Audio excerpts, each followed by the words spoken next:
안녕하세요. 2022년 스포츠 미래 직업 능력 개발 프로그램을 통해서 선수 트레이너 직무를 소개하게 된 손한솔 ATC라고 합니다. 먼저 발표에 앞서서 제 소개를 간단히 하도록 하겠습니다. 저는 한국에서 학부를 졸업하고 그리고 선수 트레이너로서 일을 하다가 이제 미국에 있는 선수 트레이닝 석사 프로그램을 공부하면서 미국 대학교 이제 풋볼팀과 농구팀에서 학생 선수 트레이너로서 일을 했었고, 현재는 졸업 후에 한국으로 돌아와서 ATC로 활동하고 있습니다. 제가 생각하는 선수 트레이너의 직무에 대해서 간단히 소개하도록 하겠습니다. 먼저 저는 선수 트레이너의 직무를 크게 세 가지로 분류해 보았습니다. 첫 번째로는 이제 이머전시 케어, 선수들이 스포츠 활동을 하다가 크고 작은 부상을 입을 텐데 가장 먼저 선수들에게 이머전시 케어, 응급처치를 제공하는 게 이제 선수 트레이너라고 할 수 있습니다. 부상에 따라 조금은 다르지만 어떤 특정 부상들은 선수 트레이너가 어떻게 응급처치를 했는지에 따라서 선수들이 부상부터 이제 스포츠 현장으로의 복귀까지의 시간이 단축될 수 있기 때문에 첫 번째 이제 응급처치는 굉장히 중요한 직무 중 하나라고 할 수 있습니다. 그리고 이제 선수들의 생명을 위협하는 혹은 선수들의 이제 전체적인 운동 선수로서의 커리어 혹은 커리어 후에 일반인으로서의 어떤 삶을 살아가는 데 있어서 영향을 미치는 부상들이 충분히 발생할 수 있기 때문에 첫 번째 선수 트레이너로서 그런 부상들이 발생했을 때 응급 처치를 어, 최고의 응급 처치를 제공해 줄 의무가 있다고 저는 생각합니다. 그리고 두 번째로는 이제 프리벤티브 서비스라고 해서 부상을 예방하는 데 도움을 주는 그런 직무라고 할 수 있습니다. 부상을 예방하기 위해서는 여러 가지 방법들이 있겠지만 선수들이 이제 본 훈련 전에 어떤 워밍업을 하는 데 있어서 혹은 이제 훈련 후에 리커버리를 하는 데 있어서 선수 트레이너로서 그런 과정들을 도와줄 수도 있고 혹은 이제 테이핑이나 어떤 보호 장치를 통해서 선수들의 부상을 예방할 수 있습니다. 그런 것들을 이제 제공하고 선수들에게 적절한 이제 그런 예방 서비스를 제공하는 것이 선수 트레이너로서의 직무 중 하나라고 할 수 있습니다. 그리고 어, Education to Prevent Injury는 선수 트레이너로서 선수들에게 어떤 보호장구의 필요성, 부상을 예방하기 위해 보호장구의 필요성, 그리고 뭐 본 훈련 전에 어떤 웜업이나 스트레칭에 대한 필요성을 선수들에게 교육을 하고 그리고 어떤 선수들이 운동을 하는 데 있어서 어떤 특정 동작들이 부상을 예방할 수도 있기 때문에 부상을 유발할 수도 있기 때문에 그런 동작들을 유심히 지켜보았다가 선수들에게 이런 동작들은 부상을 유발할 수도 있으니 자제하거나 혹은 동작을 바꿔보는 게 이렇게 교육을 해주는 것도 선수 트레이너의 직무 중 하나라고 할 수 있습니다. 그리고 마지막으로 이제 리헵 오브 인저리는 선수들에게 스포츠 활동을 하면서 선수들에게 어떤 부상이 발생했을 때 재활 프로그램을 구성을 하고 그 재활 프로그램을 선수들에게 제공하는 것이 선수 트레이너의 직무 중 하나라고 할 수 있습니다. 선수들이 부상을 입었을 때 안전하고 가장 빠르게 스포츠 현장으로의 복귀까지가 선수들에게 있어서 굉장히 중요하기 때문에 그런 중요한 과정들을 훌륭하게 훌륭하게 이행하기 위해서는 재활 프로그램이 굉장히 중요하다고 생각합니다. 부상에 따라서 선수들에게 맞는 혹은 선수들 개개인 혹은 선수들의 종목 부상별로 어, 거기에 맞는 적절한 재활 프로그램을 구성하고 선수들에게 제공할 의무가 있다고 생각합니다. 어떻게 하면 선수 트레이너가 될 수 있는지에 대해서 간단히 설명하도록 하겠습니다. 이게 현재 미국에서는 선수 트레이너가 되기 위해서는 어떤 기관에서 어, 검증된 이제 선수 트레이닝 석사 프로그램을 졸업을 해야지만 BOC에서 발급해주는 Certified Athletic Trainer라는 이제 자격증을 취득할 수 있습니다. 그렇기 때문에 미국에서는 현재 선수 트레이너 일을 하기 위해서는 단 한 가지 루트만 존재하고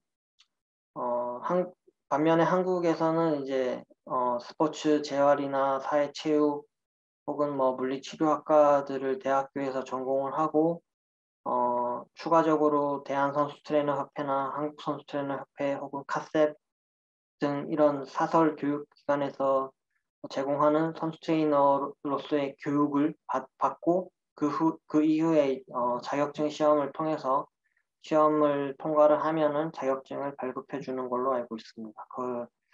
예, 어, 그리고 이제 대한카타, 한국카타뿐만 아니라 뭐 건강운동관리사라던가 생활체육 지도자 뭐 이런 여러 가지 자격증들이 존재하고 그리고 물리치료사분들 물리치료학과를 졸업하고 물리치료 면허증을 취득한 후에 현재는 많은 물리치료사분들이 그렇게 이제 스포츠 현장에서 일을 하고 있습니다. 그렇기 때문에 한국에서는 굉장히 방법도 많고 다양한 루트가 존재하기 때문에 어떻게 하면 선수 트레이너가 될 수 있는지 본인에게 맞는 방법과 맞는 과정들을 찾아서 준비하시는 게 저는 좋을 것 같다고 생각합니다.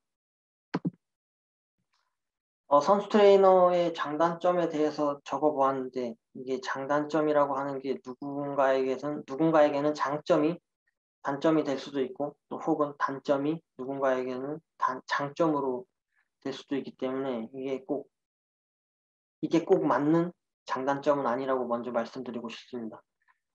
제가 생각하는 첫 번째 장점은 스포츠 인볼브먼트라고 해가지고 스포츠를 좋아하시는 분이라면 선수 트레이너라는 직업이 굉장히 매력적인 직업이 될 수도 있습니다. 스포츠를 좋아하시는 분이 이제 스포츠 현장에서 가장 가깝게 일을 함으로써 개인적으로는 이제 직업의 만족도가 상당히 높을 수도 있기 때문에 스포츠를 좋아하시는 분이라면 한번 선수 트레이너라는 직무를 어, 자세히 알아보시는 것도 좋을 것 같습니다. 그리고 이제 직업의 성장 면에 있어서도 현재 뭐 한국에서도 그렇고 미국에서도 그렇고 선수 트레이너로서 일을 할 수 있는 직무 범위가 굉장히 넓어지고 있고 중학교, 고등학교, 대학교에서도 일을 할 수 있고 병원이나 재활센터 혹은 프로스포츠팀 다양한 분야에서도 일을 할 수 있기 때문에 직업 성장 면에서도 굉장히 좋은 굉장히 장점을 가지고 있다고 저는 생각합니다. 그리고 마지막으로 이제 비즈니스 트립이란 것은 이거는 어떤 분들에게는 단점이 될 수도 있는 건데 저 같은 경우에는 장점이라고 생각을 했고 왜냐하면 이제 스포츠 팀에서 이제 일을 하게 되면은 해외 전지 훈련이나 또 혹은 이제 원정 게임 가면서 세계 곳곳을 다닐 수 있는데 저 같은 경우는 그런 여행으로 가는 건 아니지만 어쨌든 비즈니스의 목적으로 여러 장소를 그렇게 방문할 수 있다는 것은 저한테는 장점이기 때문에 장점으로 한번 분류해 보았습니다. 제가 이제 미국에 있을 때도 어, 농구나 풋볼팀에 있으면서 원정 게임을 다니면서 그때 이제 코로나 시즌이어서 여러 다른 도시들을 여행 목적으로는 가보진 못했는데 다행히도 원정 게임을 다니면서 뭐 시카고나 LA나 라스베가스 뭐 이런 대도시를 조금 가보았던 경험이 저한테는 좋은 기억으로 남아있기 때문에 비즈니스 트립을 장점으로 한번 분류해 보았습니다. 그리고 선수 트레이너로서의 단점은 아무래도 이제 근무 시간이 굉장히 깁니다. 근무 시간이 저 같은 경우에는 미국에서 시즌 중에 60시간 혹은 65시간 일주일에 65시간 이렇게도 일을 했었고 주말도 없고 밤낮이 따로 없습니다. 이게 이런 아침에 일을 시작하는 시간도 굉장히 빠르고 또 시합이 있는 날에는 밤 10시, 11시 이렇게도 끝나고 원정 게임을 가는 날에는 또 하루 종일 이동했다가 또 가서 선수들 케어하고 또 시합 준비하고 하다 보면은 이게 근무 시간이 따로 정해져 있지 않고 굉장히 길기 때문에 그런 부분은 감안을 해야 하고 저 같은 경우는 이게 단점이지만 저는 뭐 근무 시간이 길어도 선수 트레이너 일을 굉장히 좋아하기 때문에 아주 만족해 하면서 일을 하고 있습니다.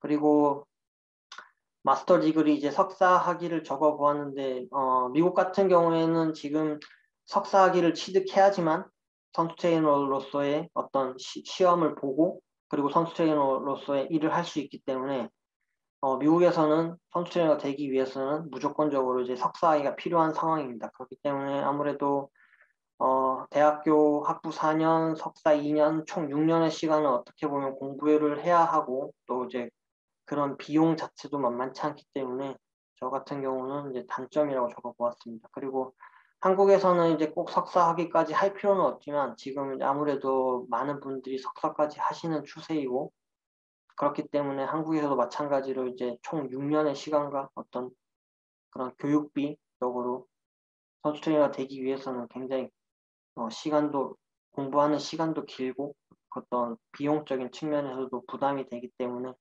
이걸 단점으로 분류해봤고 마지막으로 이제 급여 부분은 이게 너무 천차만별이기 때문에 이게 단점이 될 수도 있고 장점이 될 수도 있는데 저 같은 경우는 일단 단점으로 분류해봤고 아무래도 이제 근무 시간, 업무 강도에 비해서 급여가 적다고 생각하시는 분들이 대부분입니다. 뭐 외부에서 봤을 때, 그리고 현지에 계시는 분들이 느꼈을 때도 그렇고, 그러니까 이런 부분은 어느 정도 이제 감안을 하고 선수 트레이너에 대해서 일을 하실 분들은 이런 부분들은 어느 정도 감안을 해야 된다고 저는 생각합니다.